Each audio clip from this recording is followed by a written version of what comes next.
Ashigbe. We'd better talk about Galamsey. What's the latest? Government of Ghana, the president, after negotiations with organized labor, came to the agreement that they would rekindle this fight against Galamsey by sort of revamping Operation Halt, sending soldiers back out to the Galamsey areas to shut it down. Of course, this is all in aid of preserving our very precious water. Now, organized labor accepted this arrangement, but we are learning that literally days after the soldiers were on the Brim River, the Galamseyers are back. I want to start with you, Ken.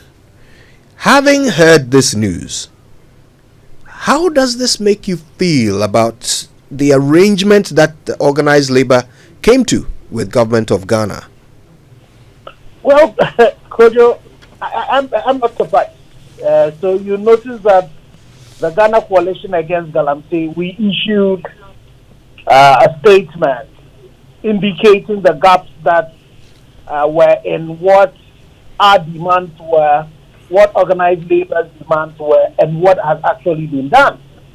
And in terms of this military action, starting from the fact that you had only just 100 men that were being added to Operation Halt.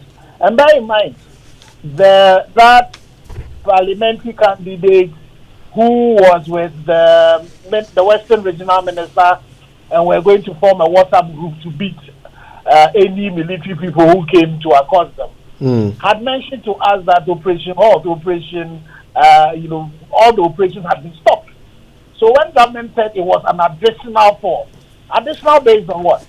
A parliamentary candidate from the ruling government, in the presence of the Western Regional Minister, had told us that all of these operations had stopped. So 100 men was not going to be enough. And then we also were of the view that to be able to win this, you needed to deploy the 3 arms of the military. So you needed to get the Air Force flying sorties over these water bodies and the forest reserves. You also needed to get the Navy with big, vessels that can go onto these water bodies that had a lot of traps in there, had a lot of boulders and all of that. And then you needed the army that also would have some amphibious vehicles that would be able to recover the champagne. So it's not surprising that the people are back, because the distraction they did by burning and all of that, you just deal with the substructure, the superficial structure. But the substructure that is at the bottom of it, the top one, when you burn it, 6,000, 8,000, they'll be able to fix it back. But you need to recover those equipment from the water. And it's also the reason why it was important that the state of emergency was declared on those water bodies, the buffers, and the forest reserve. So that even when the operations have lapsed, because it's a no-go area, you then can have the local teams monitoring it and making sure that nobody was going to go there. And then also, you remember one of the military people mentioned the fact that the element of surprise was important. But so where is the intelligence? It did not have to take Adam Shram to be able to come and tell us that these people are there. We're supposed to have some drones. Where are our drone footages that are covering these places that will be able to tell us? And so for me, it is not surprising that this is where we are. This method that has been adopted is not going to be effective. It's not going to be able to deal with the thing. How do you leave the place, and then by the time you've left it, the district security committee, the regional who were told were the reason why the water at the Chaiman water treatment plant had cleared, are they all gone to sleep? And to me, the bad bit was when your reporter tells you that driving just on the road, you can see these people back. Because about 3 weeks ago, when I also went before this operation, you could see them. And so it is really a pain that this thing is still happening. And I would urge that Joy FM and all your team, let's start asking people in those communities to take shots from the bridges, and let's see where these things are happening. And so it's really not surprising we are where we are. And then the good thing is that Labour says they are watching. So I'm hoping that they are watching this thing and they will realize the fact that nothing has really changed in terms of the fight itself. If you just limit ourselves to just the additional operation halt that is supposed to have started. Yeah. Uncle Ben, I mean, you spend a lot of your time in New York where you work. And now it's become apparent that the effects of Galamsey, I mean, no Ghanaian will escape it. No matter where you live, if you eat anything grown on Ghanaian soil, you are at risk of suffering the poisonous effects of illegal mining. Looking from the outside looking in, how do you feel about these latest efforts to combat the menace? Kojo, for those of us Ghanaians living abroad, by the grace of God, working abroad, working in organizations like the United Nations, committed to good environment, climate action, plant trees, maintain the ecosystem, don't destroy what God has given us. It is heartbreaking. You may think Ghanaians in London, I heard on Saturday, Samson Anyenini and some of the guests he's got are brothers and sisters living abroad. We are deeply concerned. We may be in New York or London, but we are paying hospital fees in Accra or in my mom's hometown where my eldest sister needs help. We are paying school fees. We are buying laptops. The amount of money Ghanaians abroad are bringing into Ghana is much, much more than anything Galamsey is giving. About 4 billion a year. Whatever little remittances we use, pay Angel or send Wave to send. Somebody is going for a wedding, we say, take this 500. There is a lot of money, so we have a vested interest. Now, I'm in New York. I like to eat yam because it's simple. I'm not a good cook. I just slice it, I boil it. If I have some gravy, then I put on it. We are hearing that the content of mercury and other substances, apparently there is a normal level. It's getting higher. Now, I want to say something because I see here that one Osa Berema from Denchra is called on the government or whoever is responsible for holding some of our brothers and sisters in detention right now. Osa Berema Chibukwa Odako, Paramount Chief of the Enyan Denchra traditional area, is urging the authorities to release the Stop Galamsey demonstrators and protesters. Oliver Mouse Vomawa should be released. I listened to Felicity Nelson on Samson's program on Saturday, news file on Saturday. I heard how she was treated. She needed a nebulizer, and then you are playing games with people's lives because they are calling for an end to something that is damaging to all of us. But just because a few greedy ones want to benefit from this thing, then the people we should be listening to their cries for the good of all of us. They are not saying that because I'm this, I'm that. We are rather arresting the good, conscientious citizens. Be citizens and not spectators. And we arrest them. A trotro mate is standing by asking people to enter the vehicle from 37, and you just bundle him with everybody. You go and keep him in detention. It is unlawful. It is wrong. This is not the way. People who should be in jail are not in jail. Those who should not be in jail and call for the best for all of us, we are putting them in jail. Let me add something. I interact a lot with many of our brothers and sisters from the diaspora. People whose great-great-grandparents we captured, we abducted, we caught in war and sold to the white people to take to the West. And there is a higher consciousness now. And sometimes I am in my office in New York at the UN. I'm wondering, how did slavery go on, not for 4 years, not for 10 years, not for 40 years?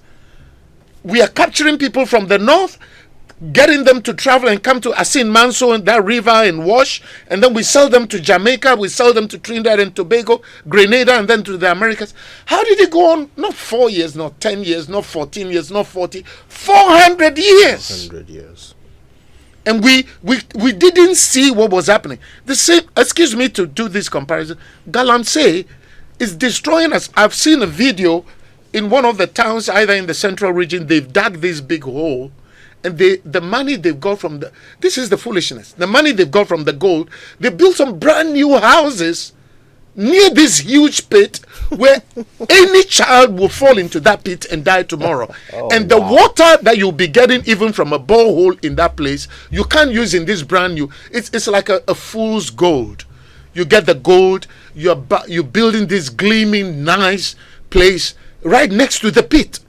And next to the main road, they are digging under the main road. We are destroying the future by trying to get something in the present. We are not having that visionary. So for me, again, anybody who makes this a partisan issue needs to have their head examined. This is a patriotic issue. It's not a partisan issue. And Galamsey is not somewhere in Denchira or in the Ashanti region. It affects all of us. And we can even be saying that, look, I came here to promote the Hogbechucho Festival, and I'm telling you about good water bodies in the Ewe land or in the Volta region. But if these things begin to creep into the Volta River, what are we going to do? Every one of us, it doesn't matter where you're coming from. And here is one big question. Show me Galamsey pits in Togo. Show me Galamsey pits in Burkina Faso. Show me Galamsey pits in Cote d'Ivoire. Right now, here, Cote d'Ivoire people complain that our poison is coming into rivers that they also need. What do we need to place a moratorium on this thing? The solution, we have the solution. Don't tell me the Changfans are just flying in from nowhere. How do we get the Chinese? The Chinese ambassador who was here before said, the Chinese don't come from Beijing and nowhere to find gold. We are bringing them in. Why should a few greedy people be doing this and condemning? We have to get a moratorium. The solutions are there, and we can do this for ourselves and for our children. And we need to do this. We need to put a stop to it. It can be done. Let me say this last thing. I beg you. I once tried to become a military officer. I nearly ended up at the Ghana Military Academy. The only thing that saved me was it was during Legona Luta. So I was supposed to go to 37 and do the medical. And somebody advised my family, let him finish Legon with a degree. He can still join the military. I hate to see our military reduced to something that is ineffective. If we engage the military, give them the free hand to do what is necessary. The military we shouldn't let our indiscipline, our chaos, our corruption infect an institution like the military. I want the military to help, but don't get them in a position where they are failures even before they start going on these operations. They go and sweep the place. The moment they leave, the people go back. And I don't want to be part of a military that is seen as you are not effective. They like to be effective. And we have good reputation. I've just served in South Sudan. The deputy force commander in South Sudan is an old Malian called Robert Afram, Major General Robert Afram. We have reputation internationally. General Eskin, we are talking about UNIFIL Lebanon. General Eskin set up UNIFIL and established that place to keep peace. Why do we, bastardize our military and take them in an operation that we know we are going to, or get military to be defending people who are destroying the land for ourselves and our children? Why? And we know what we are doing. We are putting them out there. Why did Major Mahama die for nothing? And that guy died how many? 6-7 years ago. And Galamsey is still going on. What did he die for? So, I'm sorry if I'm getting a little bit too emotional. You can't tell me we don't have solutions. We are not fools. Ghanaians, we are good. We know the solution. And just because a few people can get gold and get money, buy four-wheel drive, which will get broken down tomorrow, and they bribe our chiefs. Apparently, if you go to a town now, you want to know who is a chief, you just go to their home. You'll see 3 or 4 broken down four-wheel drives. Every time they bring some broken down, and then you give the land, and then they go, and then we are thinking that, we will just do boreholes. But the poison is seeping even into the borehole. And I'll say this, then I will end. 2014, I came to serve our nation under President Mahama. President Mahama takes a helicopter, goes over Galamsey areas. I think we even saw Mr. Sam Jonah's good operation which is going on. From the helicopter, Kojo, you just saw the pits, it's like somebody ties your brother down and they are carving parts of it out. That is the best way I can describe it. From the air, you just got a view you never got in Kumasi or Accra. From the air, you just see that our mother is tied down and people are chopping parts off, and just, that is the image I got. So I came back and I said, look, I wish every one of us could get this view. I got lambasted by one of our senior brothers, I won't mention his name, that I've just come back from abroad, the cold, the ice in my veins hasn't melted yet. So, my brother, and President Mahama, we went to Dunkwa on Ofin. The people say, don't call this place Dunkwa on Ofin anymore, because the Ofin River has been damaged, so you cannot say Dunkwa on Ofin anymore. And of course, when we went, the river has been blockaded. The people said, look, in the past, we could catch the fish from the river, use the river water, boil the fish and eat. Now we don't even see the fish in the river. I was told this. So it affects, I'm telling the average person listening to you and I from this Joy FM studios right now, we haven't got an idea what is happening. Children are being born deformed and malformed in a way we've never seen before. What else do we need? What evidence do we need? There is a guy on Facebook called Sremsai. He gets drone shots. We didn't have the advantage of drone. Now we see drone shots. We are seeing things for ourselves. I went with President Mahama to Chibi in 2014. He opened a water treatment plant for the people of Chibi. And they were saying they are having to use extra chemicals to purify the water because of Galamsey. And we saw Galamsey near roads, near schools, everything in that place. It's not like they've gone into the forest outside, even closer to home. Why are we doing this to ourselves? Uncle Ben, thank you for that. Thank you very much for that.